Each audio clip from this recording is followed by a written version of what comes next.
Hello, बच्चों, let's see this question. The question says that name some invasive species of India.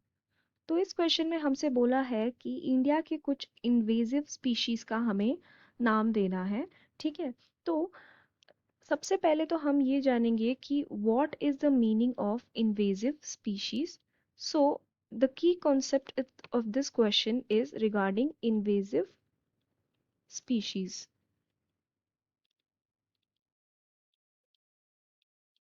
तो the idea behind invasive species is कि एक species को invasive species हम तब बोलते हैं जब it is introduced to an area, it is introduced to an area, नया नया उसको इंट्रोड्यूस करा। ठीक है, हमने एक पर्टिकुलर एरिया में,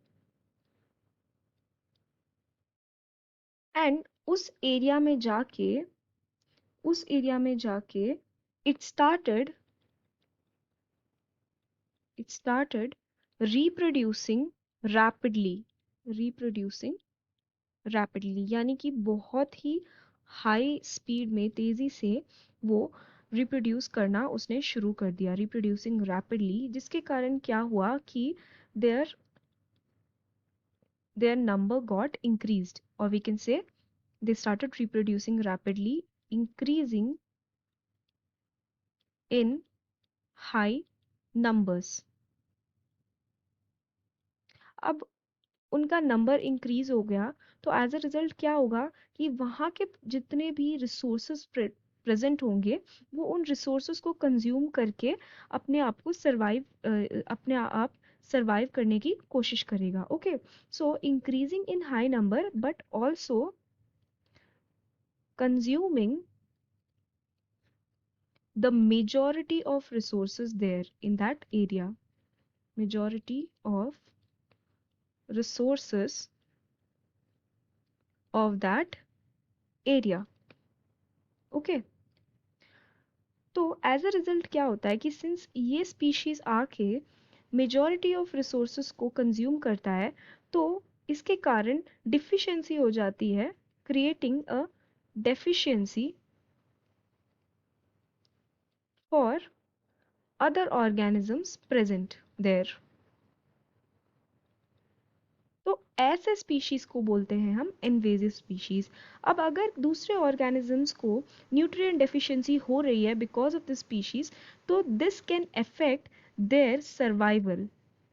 इसके कारण ऐसा भी हो सकता है कि दूसरे ऑर्गेनिजम्स का नंबर बहुत ही ज़्यादा डिक्रीज हो जाए। ठीक है, और ऐसा भी हो सकता है कि दूसरे ऑर्गेनिज्म टोटली एक्सटिंक्ट हो जाए उस एरिया से because of this particular invasive species. तो अब हम इसका एग्जाम्पल लेंगे। इसका एग्जाम्पल है पार्थेनियम, जिसको हम कैरेट ग्रास भी बोलते हैं।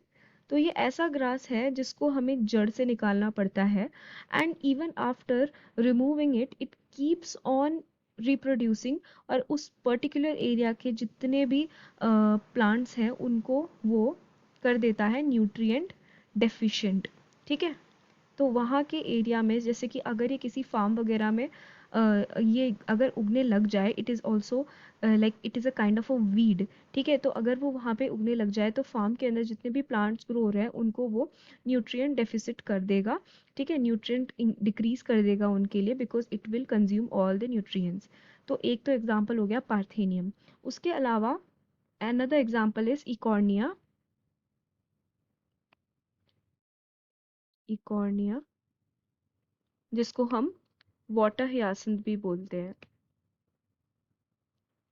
तो ये वाटर के अंदर रहता है। तो ये क्या करता है कि उस वाटर बॉडी के अंदर जितना भी ऑक्सीजन कंटेंट है वो कंज्यूम कर लेता है, जिसके कारण वाटर बॉडी के अंदर जो ऑर्गेनिजम्स हैं उनको ऑक्सीजन डेफिशिएंसी हो जाती है। So these are the two invasive species of India. I hope you have understood it well. Best of luck.